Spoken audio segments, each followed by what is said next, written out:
Hi, guys, and welcome to another segment of Home Truth Nigeria. Today, I want to talk about a different topic called Are All Nigerian Men Scammers? I have gotten a lot of emails since my last video of women saying those sort of things about Nigerians are evil and scammers and what have you. So today, I just want to make a quick video or a video on this topic just to put it out there so people could have an overview about this. So the question is, are all Nigerian men scammers? That is the question we have to answer today. So all Nigerian men scammers? Because I mean, if you live in the Western world, and the moment you mention you're Nigerian, there's a way or certain feeling you get by reactions of people. So the answer to the question, if all Nigerian men are scammers, the answer for me and every Nigerian and everyone who's been in Nigeria is definitely no. It's not a smart thing to say every Nigerian is a scammer. I'm not a scammer. I've never scammed anyone in my life, and I would never scam anyone in my lifetime. And there are millions of Nigerians out there like me too. There are men and women who are sincere and honest in their dealings with people, most especially when they are in relationship. One thing you need to um, accept or kind of like look into is the concept that every Nigerian is a scammer is quite misleading.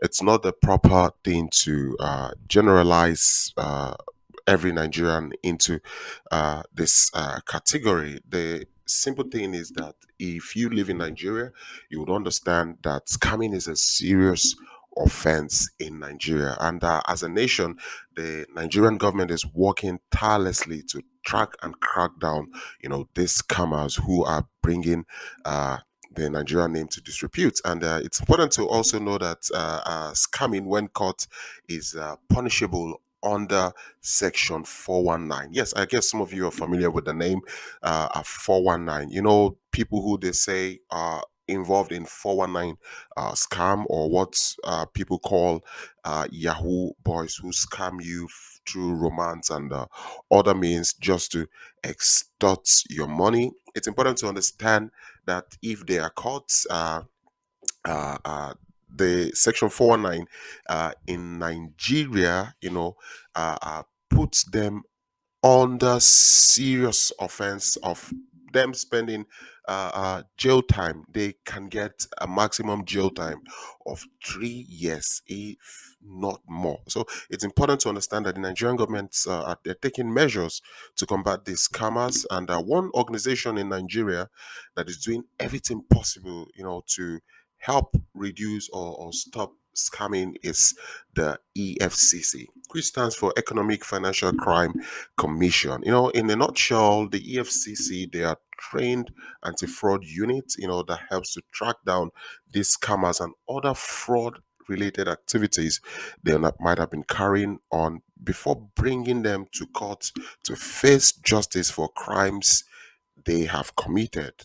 And as I speak to you, there are lots of cases with this EFCC, where they have successfully, caught and tracked scammers. They catch these people and then they parade them, in the Nigerian public. For instance, if you look at the mugshot on screen, you will see these are few individuals from many hundreds and thousands of individuals who they've caught involved in scam. So it's a serious offense for us in Nigeria. It's not that people go about bragging that they are scammers.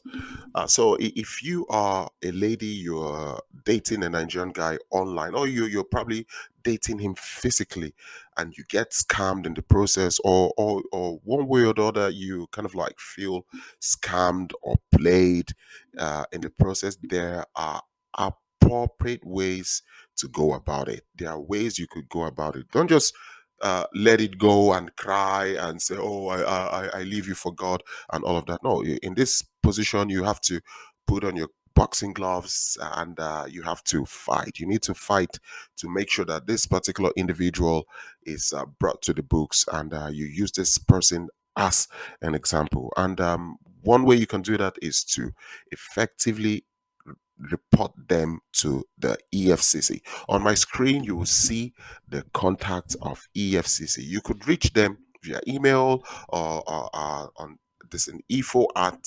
efccnigeria.org. Their hotlines, you could contact them as well. You could go to Facebook,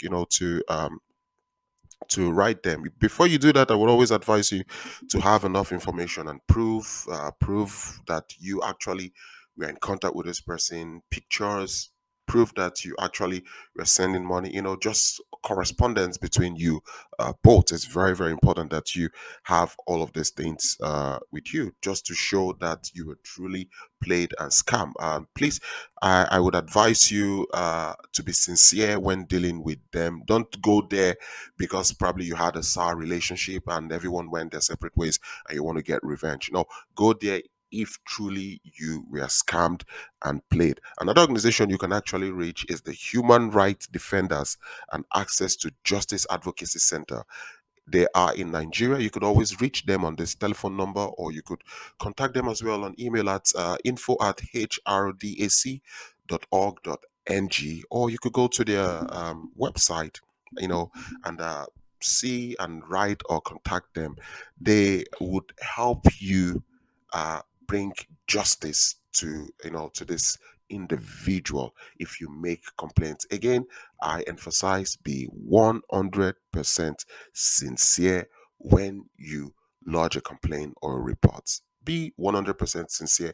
Be honest with proof that you are actually played and used, and your money was extorted and all of that.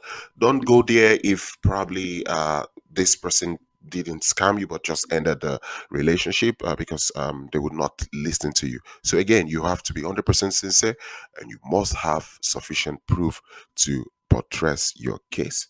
Now, before I go, I like to say that Nigerians are very nice and hospitable people. I cannot stop on emphasizing on that. I am a Nigerian. I've got a lot of friends who are Nigerians.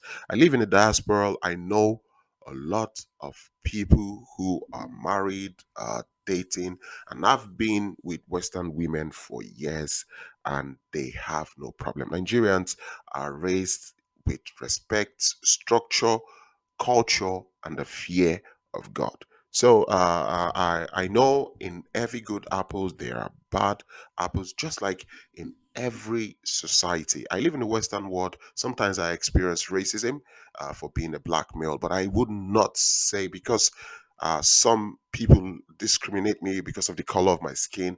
I would say every Westerner is a racist. That doesn't make sense. It's not nice, to generalize things or to sometimes act on the prejudice. It's not a smart way to deal with things. There are lots of wonderful Nigerian guys. You just need to have the right one. So it is important to understand also that the Nigerian government and the Nigerian people don't support scamming. So I like to say to our beautiful ladies all over the world, uh, try to avoid dating Nigerian men you are way older than. Avoid this younger Nigerian men, young enough to be your grandchildren, young enough to be your son.